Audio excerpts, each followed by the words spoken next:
¿Tú eres eso. india? Soy india. Tú eres hipermestiza. ¿Por qué? Tan mestiza A ver, como dime, yo. ¿por qué me amestices?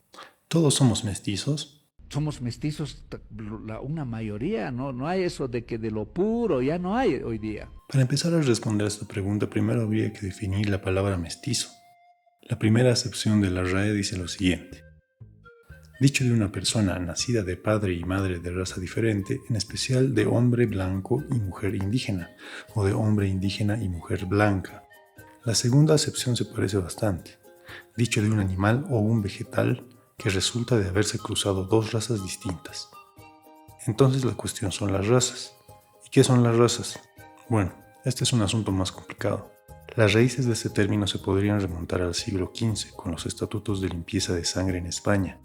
Estas eran leyes que impedían que los cristianos conversos, sobre todo de raíces judías y musulmanas, accedieran a ciertos cargos y beneficios dentro de la sociedad española, bajo la creencia de que la pureza de la fe estaba vinculada con la pureza de la sangre.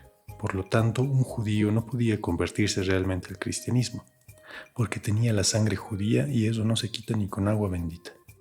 La importancia que le daban los españoles a la sangre se evidencia también en el sistema de castas que instauraron en la colonia, en el que se categorizaban a las personas según su ascendencia racial. Por ejemplo, la mezcla entre un español y una india se le llamaba justamente mestizo. Mestizo con español era castizo, español con negra, mulato, negro con india, jarocho e indio con negra, sambo. Español con morisco es un chino, chino indio es un salta para atrás, salta atrás con mulato es un lobo y más chino es jíbaro y todavía hay más. Este sistema era bastante complejo y llegaba a tener categorías con nombres bastante curiosos, como el tente en el aire, que era el resultado de la mezcla de un cambrujo con una india, o el no te entiendo, que era la mezcla de un tente en el aire con mulata, el lobo, que era la mezcla entre un indio con negra, o el ahí te estás, que era la mezcla de un no te entiendo con india. Y seguramente ahora te estarás preguntando dos cosas. Primero, ¿quién era el chistosito que elegía los nombres? Y segundo, ¿cómo se le llamaba el resultado de un ménage à trois entre un saltapatrás, tente en el aire y ahí te estás? En fin, esta justificación casi teológica de la estratificación racial sería reemplazada por una visión científica en la Ilustración, con personajes como Carlos Linneo, un naturalista sueco considerado parte de la taxonomía moderna. A Carlos le gustaba clasificar cosas. Básicamente eso es la taxonomía.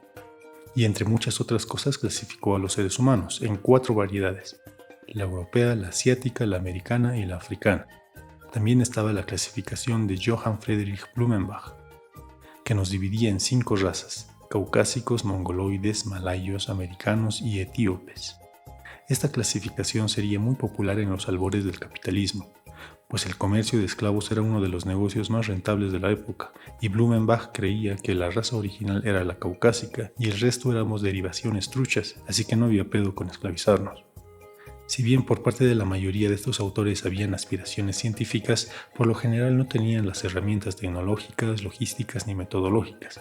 Además, los gobiernos y mecenas que financiaban las investigaciones, por supuesto, patrocinaban las que fueran más convenientes a sus intereses, aunque carezcan de toda rigurosidad, algo que sigue pasando de vez en cuando, sobre todo en ciencias sociales como la economía. Así surgieron pseudociencias como la frenología, que defendían la posición de que los rasgos físicos, especialmente los del cráneo, determinaban también la personalidad, comportamiento y capacidades mentales. Estas teorías terminaron quedando obsoletas recién a principios del siglo XX y derivaron en ciencias como la antropología y la psicología, que comparten y conservan en cierta medida algunas de sus raíces epistemológicas. Pero ese es otro tema. Ahora, con los distintos avances en el campo de la genética, sabemos que las razas en realidad no existen y que nuestras características físicas se deben al contexto geográfico, climático y alimenticio en el que nos encontramos. Por ejemplo, las personas que viven en regiones cercanas a la línea del Ecuador tienen la piel más oscura por su cercanía al sol. Y si tú vives en una región cercana al Ecuador pero tienes la piel blanca, solo te queda esperar. Seguramente tus futuras generaciones tendrán la piel cada vez más oscura, si no emigran primero, claro. Pero si los mestizos son el resultado de la mezcla de razas y las razas no existen, ¿entonces los mestizos no existen? Pues no necesariamente. Una nueva acepción de lo mestizo surge con la independencia de las colonias españolas. Por un lado, por la aún vigente influencia de pensamientos europeos como los de Joseph Arthur de Gobineau, que en su ensayo sobre la desigualdad de las razas humanas planteaba la teoría de que la decadencia y muerte de las civilizaciones se debía a la mezcla de razas, y que si un Estado quería prevalecer debía conservar una pureza racial. Esto influyó en gran medida al nacionalsocialismo alemán. A pesar de que Gobineau ponía a los arios y a los judíos prácticamente en el mismo grupo.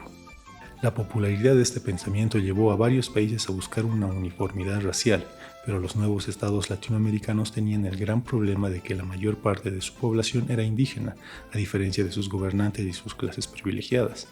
Ante esta disyuntiva, la mayoría de los estados-nación americanos tomaron dos caminos. Por un lado, países como Argentina o Chile optaron por el genocidio.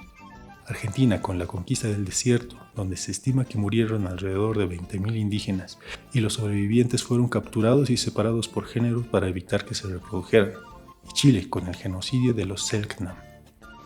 El otro camino para alcanzar la uniformidad racial fue el mestizaje. El ejemplo más importante en este sentido es México, con la Revolución Mexicana y la publicación de La raza cósmica de José Vasconcelos, que era su secretario de Educación, en el que se establecía que la raza mestiza iba a ser la raza mexicana. ¿Esto significaba que el Estado fomentaba el matrimonio entre indios y mestizos? Pues no, de hecho estaba muy mal visto el mezclarse con los indios. Este mestizaje era más bien cultural, es decir, consistía en la mezcla de la cultura española y las culturas indígenas, por lo menos en teoría, porque en la práctica se trataba en realidad de una desindianización total. La Revolución Mexicana tuvo una gran influencia en varios países latinoamericanos, entre ellos Bolivia, que con la Revolución del 52 adoptó varios elementos de este modelo, entre ellos la construcción de un Estado con una identidad mestiza. ¿Y en qué consistía esta uniformidad mestiza? Pues en el establecimiento de una sola religión, la católica, un solo idioma, el español, y la imposición de valores y costumbres europeos. Por supuesto, a las organizaciones y pueblos indígenas esto no les terminó de convencer, y la poca fuerza del Estado boliviano permitió que las lenguas y cosmovisión de las distintas naciones indígenas se conservara en gran medida, y las organizaciones indígenas fueron clave para muchos de los cambios y progresos más importantes de la historia reciente de Bolivia. Esto no significa que la narrativa del mestizaje y la búsqueda de la identidad nacional no hayan tenido sus efectos.